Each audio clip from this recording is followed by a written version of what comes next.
What's going on, guys? Melissa Miller, aka Melissa Backwoods here, and today we are heading into the knife room. Some of you may have seen this room from my videos. This is where I store all of my knives, all of my camping and survival gear, basically a lot of the stuff that gets sent to me for testing. And yeah, we are going to step inside here today, and I'm going to get I'm going to show you guys some of my weird and interesting knives from my collection. One of these days I will do a video showing off this room, but right now these are all knives in boxes. Those boxes are filled with knives. Now I have some of my fixed blades displayed on this pegboard that I built out, and then I have some of my pocket knives right here, but it is a process. It's not even close to being done at the moment. If you know me, you know that I like to collect interesting knives, so I won't spend too long on each knife. I'll probably turn this into a series because I have a lot of them.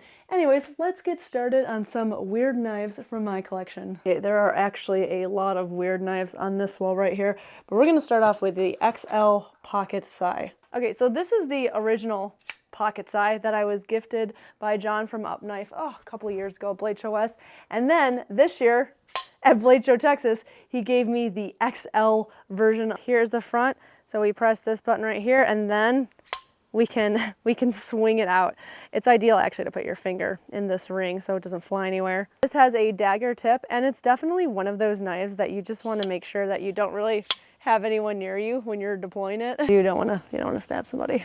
I actually do have two versions of the smaller version, and I can confirm it does indeed make you feel like a ninja when you deploy them at the same time. So yeah, that is a weird knife number one for you. And of course, I have my collection of CRKT Provokes, Stormtrooper edition. Bloop. These feature the kinetic opening. Joe Caswell design, still badass. This is the plastic version, a little bit more lightweight. And then I have the Provoke smaller version, which is a more compact version. And last but not least, I have the Provoke EDC, which instead of the Karambit style blade, we have a straighter edge. To disengage, we press up right here and then fold it back in. This design, I feel like, really kind of evoked my love for weird and interesting blades. Go. Look how pretty they all look together.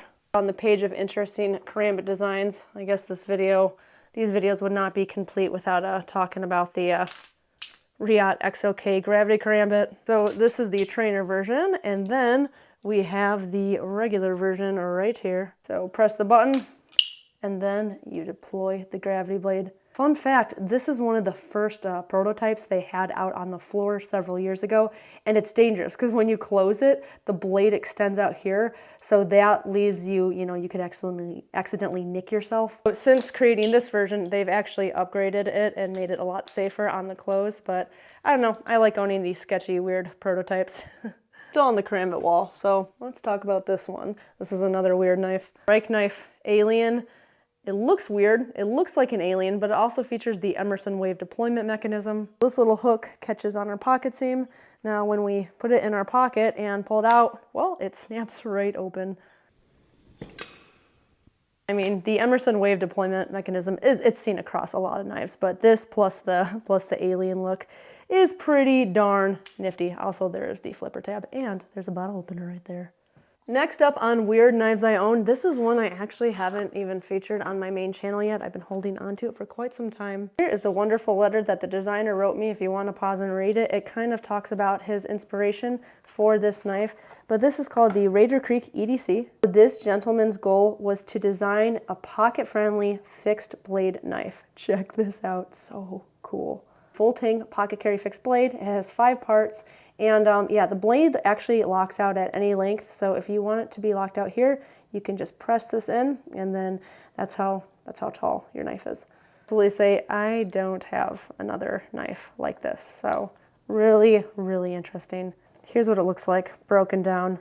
Pretty neat. You can see all the components. Yeah, Bad Feather Knives, Raider Creek, fixed blade / pocket knife, EDC. I'm going to take a quick 40-second break to talk about today's video sponsor, and that is Whatnot. Whatnot is a live streaming selling platform.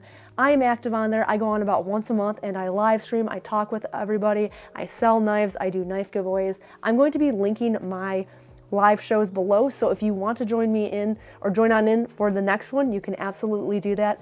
I will be live streaming this Saturday, August 24th for National Knife Day, along with a ton of other knife creators. It's gonna be like basically like a virtual knife show going on at Whatnot. Selling knives, I'm gonna be doing giveaways, and I also will be selling on August 28th. I will link both of those live streams below. Come in, National Knife Day, join the party on the Whatnot live stream. I hope to see you guys there. I will be interacting with the chat. Okay, now back to the video. We have to include some of my Midgard's Messer knives in this video. So this is the Fenris. It's about like a 2.5 pound folding knife. It is the largest knife that I own. That's a folding knife.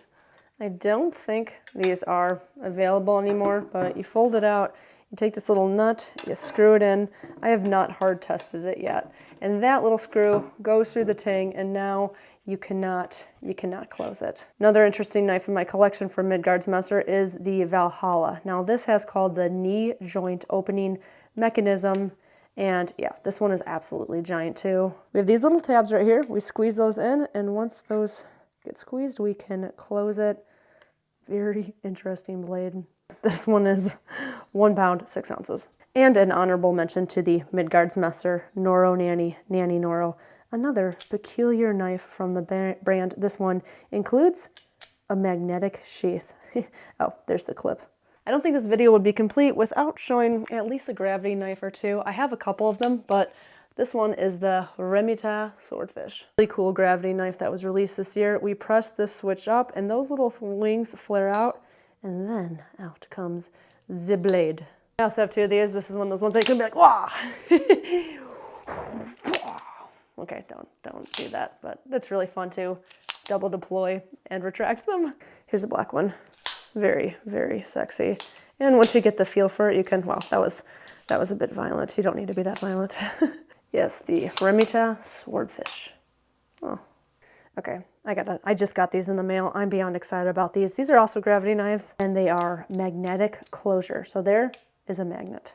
You can kind of just give it a little gusto. And now it's magnetically shut. It's very hard to deploy, retract, and film at the same time. And you have mini tie slide. Look at him, little guy.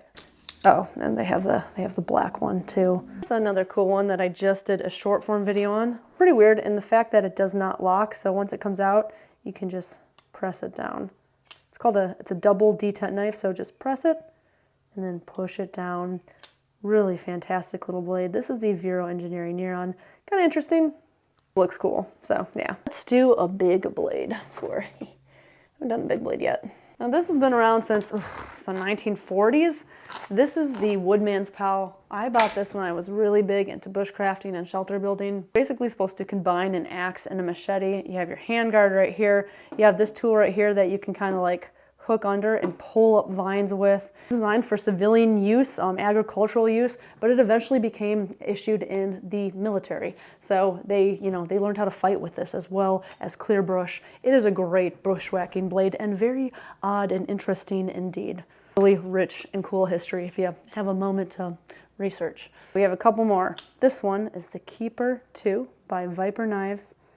Fabrizio Silvestrelli design. Pull this down, and then we can slide it to close it. Your regular knife, you just push back the lock bar. On this one, it's like just if you want some added security, you have to pull this down. So you have to pull that down and then you slide it to the side. It's called the Smart Automatic Safe Lock System, or the ASLS lock system. The action on this knife is absolutely insane, by the way, just that I would mention that. I'm starting to realize how many weird knives I have. Anyways, I have 2 more knives. Let's talk about them. This one is the Alien Scalpel by D-Rocket Designs. Daryl Caston he is a wizard and just thinks of the coolest little things, including this one. So to disengage it, we just press this back. Oop, we press this back and then pull it down. You can actually go all the way down if you want to take it out. It definitely looks like a little alien scalpel. Very weird. Got machine right here if you want to make it a necklace. Okay, last but not least. Well, not least, I have like 1,000 more weird knives, but we'll do that in another video. We're going to end with a automatic scale release knife. Oh, this is the CRKT Misha. Look at that. And to open it up, you kind of hold it like this and you squeeze the scale. And then it pops right out. It's a very functional blade shape. So it is weird in the opening mechanism, but yeah, this was a very fun little design that they released. I think they first showed this at SHOT Show 2024 and then released it later in the year. And this is part of their USA made line. Philip Booth design, and Philip is from Michigan. Yay, that's where I'm from. So, and honorable mention to the LT Wright banana peel, which looks like a banana. It also comes in yellow, and that totally adds the effect. Okay, that was a very fun video to make, at least for me. I hope you guys enjoyed it. Let me know in the comments below if you would like to see more of these weird knife videos, because I have a lot more weird and interesting knives in my collection, and I would definitely like to share them all with you. Anyway, I hope to see you on my Whatnot live stream. That will be the first thing I link below, so click that link if you would like to follow me on Whatnot and be a part of my knife live streams. Okay, thank you guys. Have a wonderful weekend, whatever time it is for you, and thanks again as always thanks again so much as always for the love and support on this channel. It really means a lot. So bye-bye now.